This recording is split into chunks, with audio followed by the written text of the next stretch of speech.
Okay, guys, I can't tell you. I've got to interview some really great athletes over the last year. Chris Corchiani, Kevin Salvador, Levon Kirkland, Chucky Brown, just to name a few. But right here, and everybody knows I'm a Carolina fan. But even if you were a Carolina fan back in '83, everybody fell in love with the '83 NC State Wolfpack. I mean, when you look up Cinderella team in the NCAA tournament, the picture of Jim Valvano, or the video of Jim Valvano running on that court after Lorenzo Charles slams in that pass or shot by Wittenberg, whichever one you want to call it, to win a national championship over Houston in a huge upset. If you didn't fall in love with Valvano then, you will never, the guy was a great, and I am so honored to have a member of that national championship team with me today. He was a freshman on that team, but he had a big part in that team, Mr. Ernie Myers. Welcome to the show, Mr. Myers. Thank you. Thank you for having me. I appreciate it. Yeah, and like I said, Carolina fan, but, it's not like with me, even though the rivalry with Carolina State was kind of like, back then it was like the Carolina-Duke rivalry is now. I've never really minded State, and I really paid attention that '83 year with that national championship run. And I know that was pretty special for you, that '83 year. Oh, absolutely. I was a freshman. I just was coming down from New York. I was a McDonald's All-American coming into, Raleigh. Following Jimmy V. It was an exciting time. He recruited me at Talentine High School in the Bronx, and it was a little backstory with that. His father, Rocco Valvano, coached my high school coach at my high school. Wow, I didn't know that.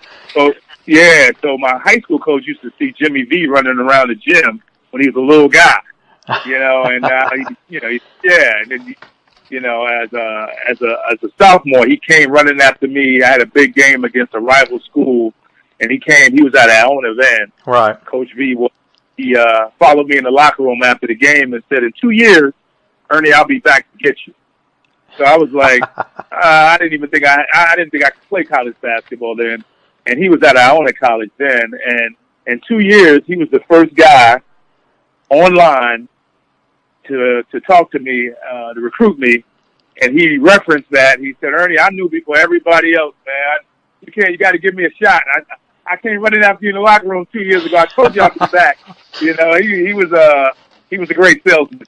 Yeah, definitely. So, was basketball always your first love? I mean, was football? Yeah, basketball first love. I'm a New York City guy, and I grew up in the streets, and basketball, the blacktop, and playground basketball was everything. Everybody was playing, and I was a Knicks fan growing up, so Walt Clyde Frazier and Earl Monroe, all those guys when I was growing up were kind of heroes of mine. So yeah, basketball was my first love. I played a little soccer as well, but basketball was my first love. I love the game, and it's been good to me. Right, definitely. Who else? Now you talk about Valvano recruiting you at Iona and ended up getting you to State. Who else was in the picture besides NC State as far as recruiting wise? I got recruited by everybody. I was one of the top 2 guards in the country. I was recruited by North Carolina, but I told them, hey, y'all got Michael Jordan. He hit that.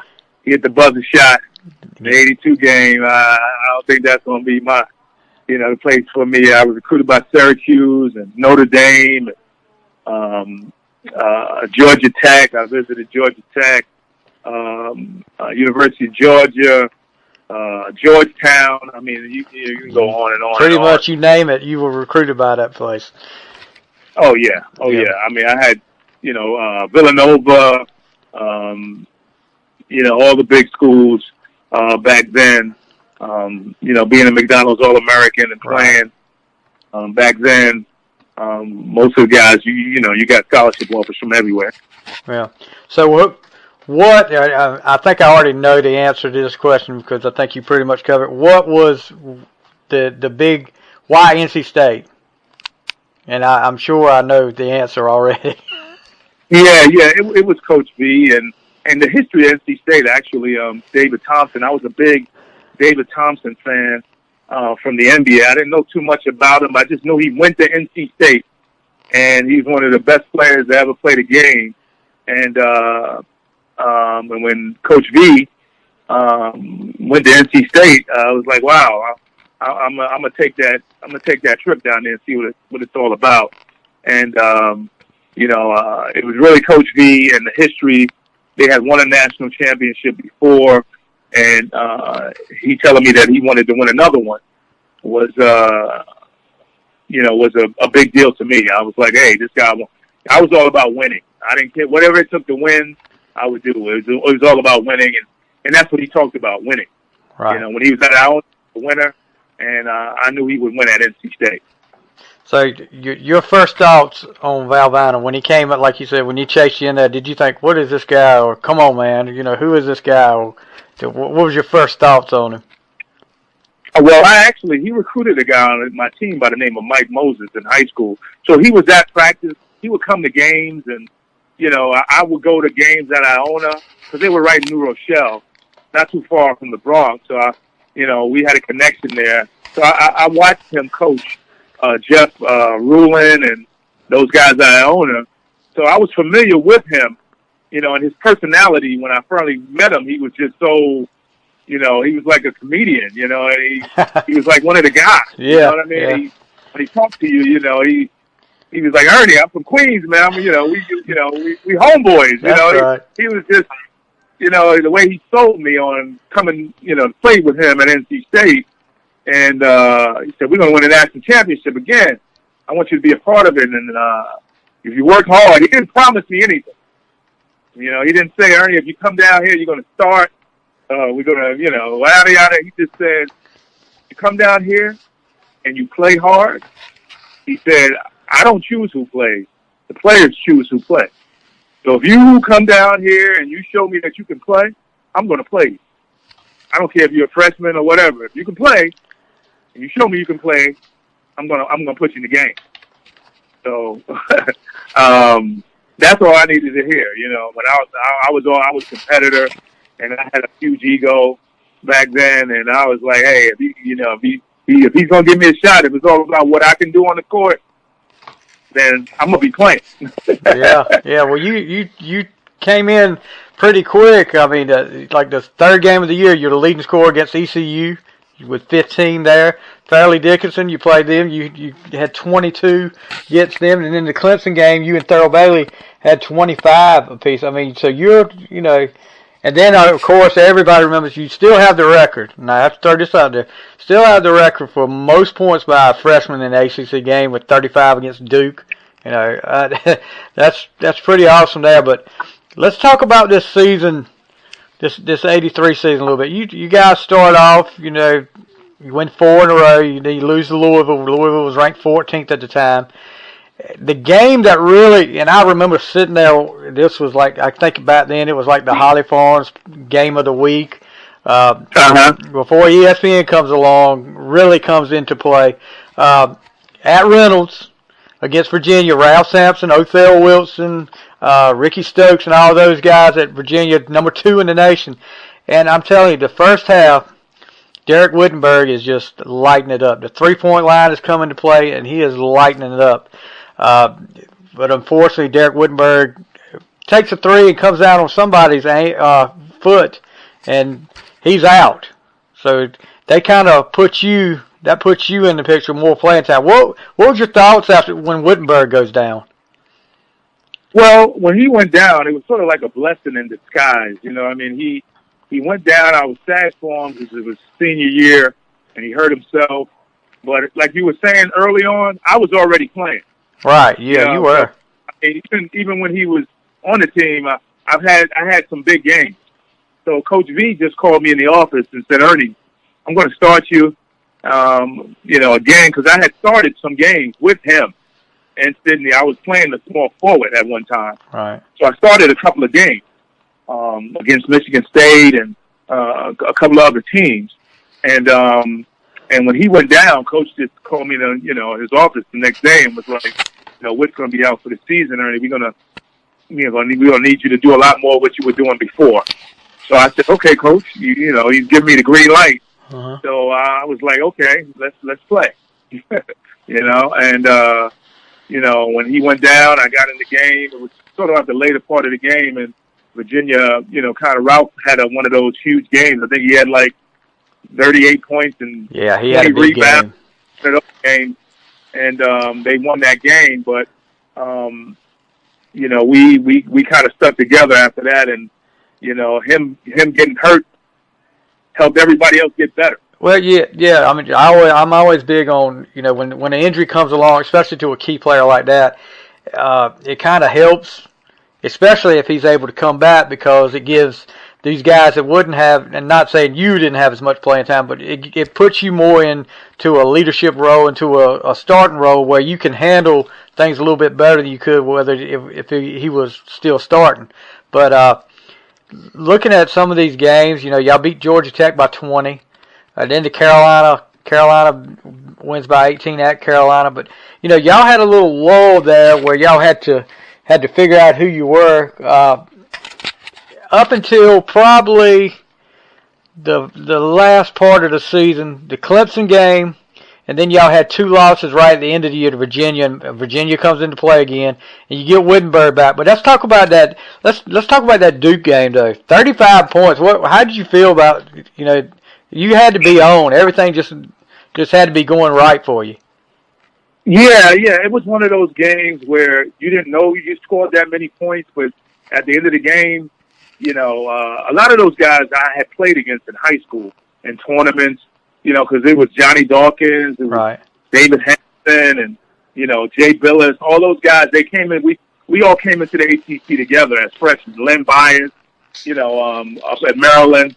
So I was familiar with Johnny. We had played against each other in high school, and I was like, it was one of those games where, we're in college now and we need, everything I shot just went in. I think I only missed like 2 or 3 shots in that game. And that game gave me a lot more confidence moving forward, playing. In that season, at that time, I think I was the leading scorer on the team. I was kind of averaging like 17 points a game, I think, if I can remember correctly. And, that game was just like, I couldn't believe how hot I was in that game. I've been hot before in games in high school, scoring 40 or 50 points. But to do that on that college level in the ACC at that time, it had never been done. Before a freshman had never scored that many points in a game, in an ACC game. And I didn't have too many 3-point shots. It was all layups and going to the basket and follow-ups and, it reminded me of high school. Right. So what was your first thoughts on playing in the ACC? Back then State and Carolina was the big rivalry then, but going to Carolina, going to Carmichael, how was that for the first time? Well, it was because they had just won the national championship the year before, right. And I knew Michael Jordan, and I knew Sam Perkins from Sam being from New York, and Michael played with him at 5-star and against him at 5-star, for 2 weeks. So I knew him. We were waiters, and I got to meet his brother and his mom, and they came up to the camp and all that. So I knew him. I got to know him. I was a junior in high school. He was a year ahead of me. But we had some battles at 5-star. But, playing against Dean Smith and the history of the ACC and all the, pageantry and college basketball, it's a big experience going over to Carmichael then. It wasn't, the Dean Smith Center wasn't there. So, it was like Coach V just warned me, like, hey, we're going over here. It's a big game. It's a big rivalry game. They're going to shut the state down. And like you said before, that was the big rivalry. The Carolina-Duke rivalry that's an ESPN thing. Right, right. Yeah, I agree. Before that, it was State, Carolina. That was the big game. Everybody, shut down the state. That was the big game and the big rivalry game in the ACC. Definitely. Yeah, and I was in awe. I went over there. I saw all those jerseys hanging up in there, and you see Coach Smith down there, and they just won the national championship, and I watched them win it on TV the year before as a high school senior. So going over there and playing against those guys, but that's what I wanted. That's what I wanted. I wanted to play against the best. I wanted to play in an environment. The ACC back then had 8 teams, and Ralph Sampson was in the ACC. It was a lot of talent, in the ACC in the 80s. I think if you listen to Coach K talk about the 80s in the ACC, you knew who was coming back the next year. It wasn't the one and done. Exactly. The ACC was big time basketball. Well, I'll get your opinion on this because I asked the other guys about this.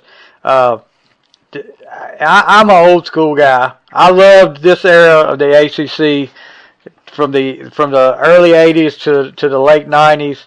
I love this more than any period of it now. I mean, I watch it now, and I do the thing because it's basketball. But if we could go back to where it was just, like you said, 8 teams in the ACC tournament starts on Friday at 12, and I would be totally happy. It would make my day. If we could go back, and I know playing at PNC and playing at the Dean Dome, it's getting people in the seats and stuff like that. But I really think at least, and I know the women do play at Carmichael and Reynolds, but at least once or twice a year, I would love to see State and Carolina play at Reynolds and Carmichael. I mean, I think it just, let me get your thoughts on Reynolds. What was it like playing at Reynolds Coliseum? Oh man, you talk about Carmichael. Reynolds was like, people talk about, Duke and their, crazy fans. I think back then, NC State was one of the toughest places to play in the country. I agree with you. It was a great 6th man, and they loved the game, and they, you came in there, they played mind games with some players, and, yeah. And fans picked out a player before the game that they were gonna, play around with. I mean, the environment was just such rich and such history, and the fans, they love me. They chant Ernie, and all that back in the 80s. And I love the fans. I mean, the environment of Reynolds, it was unbelievable. And see, I think you kind of went away from that. You lost that when you go to and it's a nice big place, but you kind of lost that when you go to the Dean Dome or PNC Arena now. I just remember the noise meter at Reynolds, and I mean how hot it was. The noise meter. How hot it got in that place. Meter. Yeah, and it was hot in there, and the fans were right on you. So, yeah. You could barely hear on the court when it really got loud in there, and the fans were really going after it, and it was like you were playing in slow motion. It was just unbelievable. And, the environment back then in Reynolds Coliseum, it was one of the toughest places and one of the best places to play in the country. Definitely. Bar none. Definitely. Okay, well, you already talked about playing against Jordan. What about Len Bias? I mean, this guy was incredibly talented. I just remember watching him, and I hate that we never got the chance to see him and Jordan go at it in the pros because, Bias could have been, Jordan was special. But Bias could have been probably one of those special guys too. Oh, absolutely. He was 2-time Player of the Year in the ACC. I played against him in high school, and I knew of him playing against him in camps and tournaments, and Len was an unbelievable ball player. I mean, he developed. I mean, he was 6'6", 6'7", could shoot the ball, can go to the basket. He was incredible leaping ability. Aside from Jordan, it's a toss-up. Who was the best, I think, that I played against in the ACC. Len was a very close second. Just by the way, lefty, and they played at Maryland. And again, he was 2-time Player of the Year in the ACC. And tragically, what happened to him ended his life. But he was an unbelievable ball player. I think he would have been just as good as Jordan in the NBA. Yeah, I think just his quick, raw, athletic ability. Unbelievable. Yeah, he was. I mean, I really hated to see the Maryland games because I knew, especially when Carolina was playing Maryland, I was like, oh my gosh, you got to play Bias again. And but you're watching something special whenever you watch him play, just like with Jordan. Yeah, you remember when they threw the ball off of Kenny Smith behind, off his back, nobody grabbed it and dunked it backwards at Carmichael. I remember. I mean, that was. That's one of those iconic plays in the ACC right there. I mean, there's been a lot of them, but that's one of them I'll always remember because I was like, what in the world, But anyway, we talked about the rivalry with Carolina. We talked about the Duke game. What about Ralph Sampson? I know he was a senior when you were a freshman, right? Oh, absolutely. He was what, a 3-time player of the year. Yeah. We ran into him 3 times that year. Yep. Beat him when it really counted. Actually, you ran into him 4 times that year. Actually 4 times. Actually, yeah. I was there 2 times, one in the tournament and then one in the NCAA. The West. That was to play a team 4 times in 1 year, sometimes you see 3. It's hardly ever you see a team get you in your conference that you play 4 times in a year.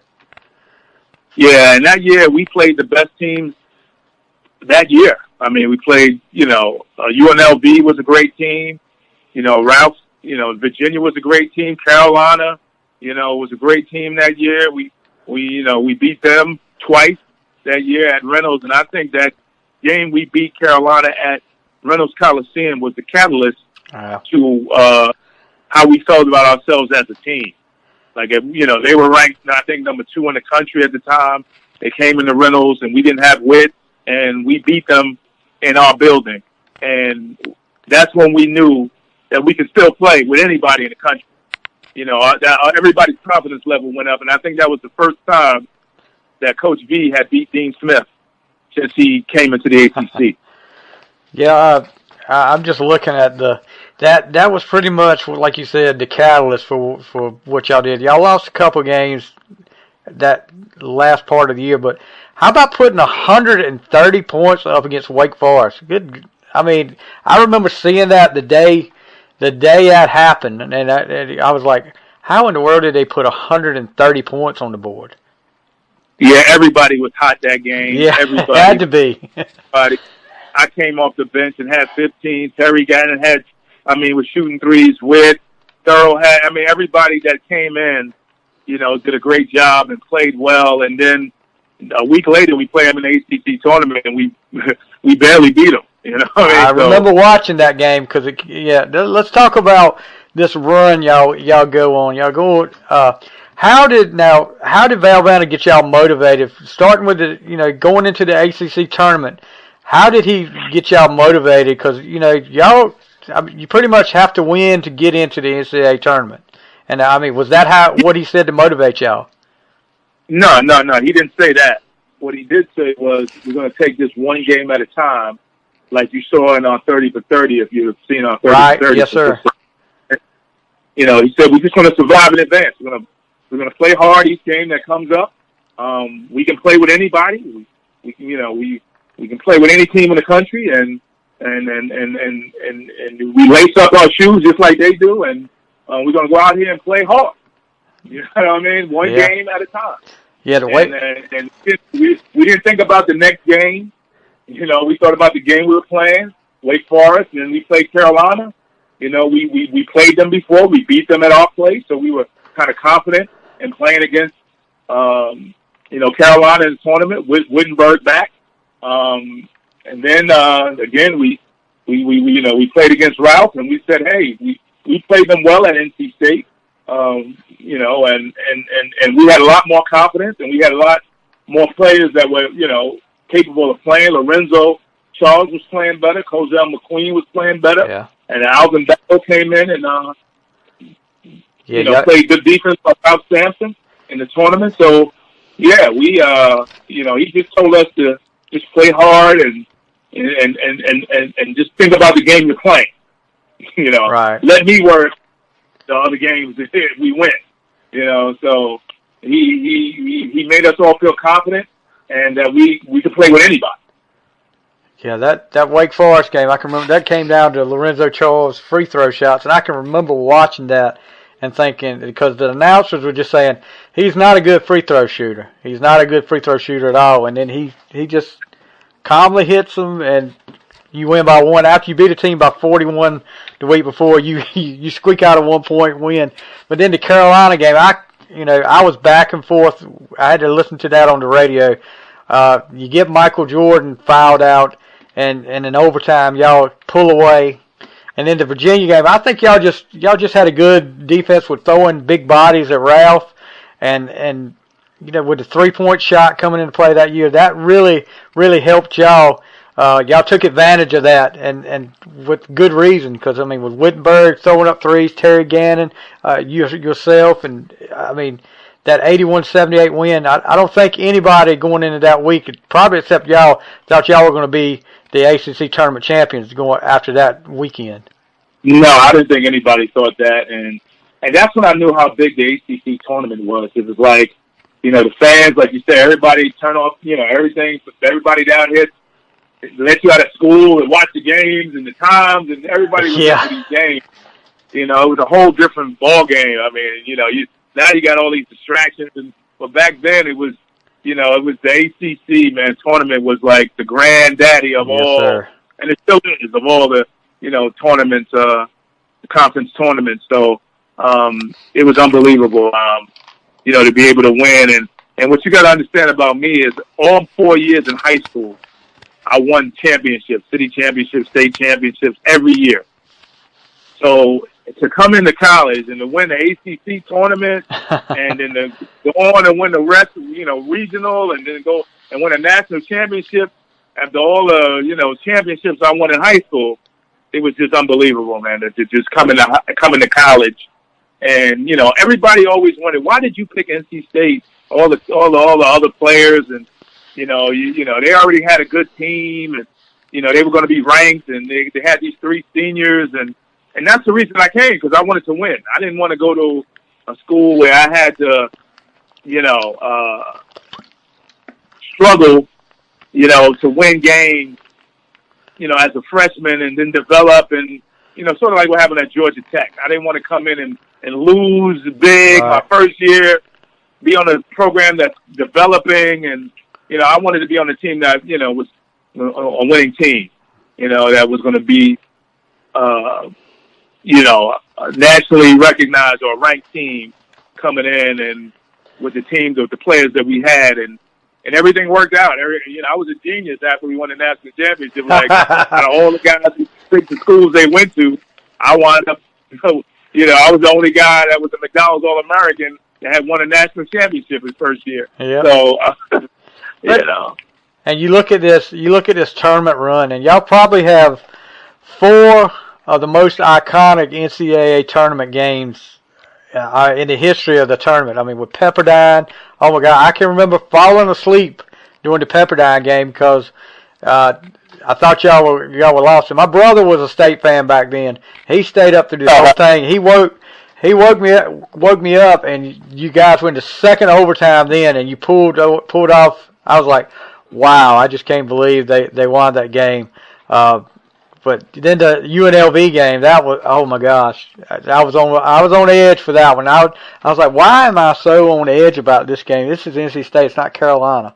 But to pull out those 2 games early, you 2 squeakers like that, that had, especially against a UNLV team, that had to really start to boost. If your confidence wasn't boosted, it had to be really boosted in. Oh, absolutely. It was just unbelievable the way we, didn't give up. And I remember the announcers were saying, hey, this is Sydney's last game. And, he fouls out of the game. And then George McClain comes in, does a great job. That's what I mean. We were a team. Even guys who came in off the bench, Terry, George McClain, Alvin Battle, who came in the game, myself, we did a good job, And I tell people this, before NC State won the national championship, it was just called the Final Four. It was the Final Four. Right. And after we won that year, they start calling it March Madness. Yeah. Like I said, madness in March. When You you know, when you talk about Cinderella teams, the NC State team, '83 team, is the one that always gets brought up. That was in my opinion, that was the first Cinderella team in the history of the tournament, no doubt. I oh, never saw absolutely, anything like that. absolutely. Most of the time, the teams that were supposed to win got in the tournament. They won. Yep, definitely. You know, I mean, we were NC State. We weren't some little poor dumb school like, George Mason or somebody like that. I mean, because we had won a national championship. We had one of the best players ever to play the game play at NC State. But the way we won and we weren't supposed to win, and the games and how we won them, people who became Destiny's kind of darlings, and the fans and the country was pushing, pulling for us. So it was just an unbelievable environment for for us, and the way we won it, and and then winning on a last second dunk. Yeah. It was just unbelievable. That season was just magical. Now I mean, we had so many ups and downs and highs and lows, throughout the season, and to come out, number one at the end of the year was just unbelievable. Now that Houston game, I can remember reading. From back then we didn't have internet. You had to look at the newspaper.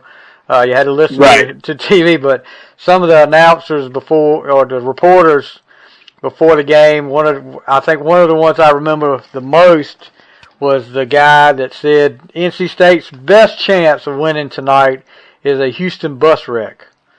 But the thing about that game that I remember, you guys went up on them quick. And, I mean, people don't realize State had, what was it, an 8-point lead at the half? Right. 33-25, I think, at the half. And now Houston came back, but, Valvano pulls out like a genius. It made him look like a genius when he starts fouling, because Houston didn't have very good free throw shooters, but he starts fouling, and you guys get back in it. And the play, I just remember Drexler almost picking off a pass right there. That last few seconds, I almost picked off a pass, and I was like, "Oh gosh!" But then, of course, they say it was Wittenberg will say it's a pass. The shot, no, it was an air ball. It was an air ball because and then Lorenzo Charles comes out of nowhere and picks it up, and with 1 second. Because at first I was like, did he make that? Was there still time on the clock? And yeah, I mean, but then to see Valvano, running around looking for somebody to hug, that was just great. I mean, if you didn't love Valvano, something's wrong with you. Yeah, it was. We all loved each other as a team. We hung out. The freshmen hung out with the seniors. Everybody loved each other. Everybody got along. There weren't any animosities. Even when Wittenberg came back, I'm gonna tell you what Coach V told me. He was like, Ernie, Wittenberg only might have 2 games left in his career. Right. And I'm going to start him the next 2 games. If that's fine, if that's all right with you. He said, I would do it for you if you were a senior. And I said, Coach, it's your team. I'm a team player. Right. And we lost 2 games when he came back. You know what I mean? We lost 2 games when he came back, and and then we kind of had that big game against Wake Forest. Moving forward, but yeah. So even in that, Coach V didn't know that we were going to win a national championship. No. He just said, "Hey, I'm gonna do this for a senior, that might only have 2 games left in his career." Wow. I mean, but y'all definitely had a great team. Let's talk about what was your favorite. I'm assuming the Duke game was probably your favorite game that you played in your career. But there's so many, besides the Duke game, the best game you think, the one that you say, oh yeah, that's besides the Duke game, that's the one I'll always remember. And I know the national championship game is one you'll remember, but as far as one that sticks out to you. The North Carolina game. I'll say this until, that North Carolina game at home, when we won, and Sidney threw the between the leg pass to Earl Bailey for the dunk, is the game I'll always remember. I think was one of the best. Not me playing individually, right, but as a team. win. Well, that was like a big win. That was a huge win over your rival school in your building, and you win. That's a big game like that. That game sticks out of all the games we played that year for me. You already said your toughest two opponents, Michael Jordan and Len Bias. If there was another one that sticks out with you, who would be another one? And that year? Well, I mean, any year while you were at State. Oh, any year that I was at State, Mark Price was a pretty tough guard. Mark Price was a good ball player. Johnny Dawkins, he was a good ball player as well. I got to give it to Johnny. He played, he was a good ball player. Tough matchup with him. I always had to guard him when we played. Those players, those were some other players that I was impressed by playing against. Back then. Got to get your thoughts on Lorenzo Charles. I know you played with him for 3 years. He really did after that dunk. That really evidently boosted his confidence because he really turned into a solid player after that. But got to get your thoughts on Lorenzo Charles. Well, he became an All-American. He's one of my best friends. On top of that, he was a good guy, and worked hard. Like you said, that game, that whole tournament run boosted his confidence. Definitely. Because without his performance, we don't win. The way he played down the stretch, and those free throws he hit, and well, he hit free throws. He hit free throws in the Virginia tournament game. Yeah, the Virginia tournament game too. I mean, so he had a lot to do with a lot of your wins going down the stretch. Yeah, he did, and he was just he's my brother, and I miss him. I miss him a lot. Yeah, with that accident that happened to him on 40. I spoke to him that day. He told me he was going to go pick his grandson up at Godfrey's camp, and it was just the next call I got after that. He had passed away. Yeah, that's so.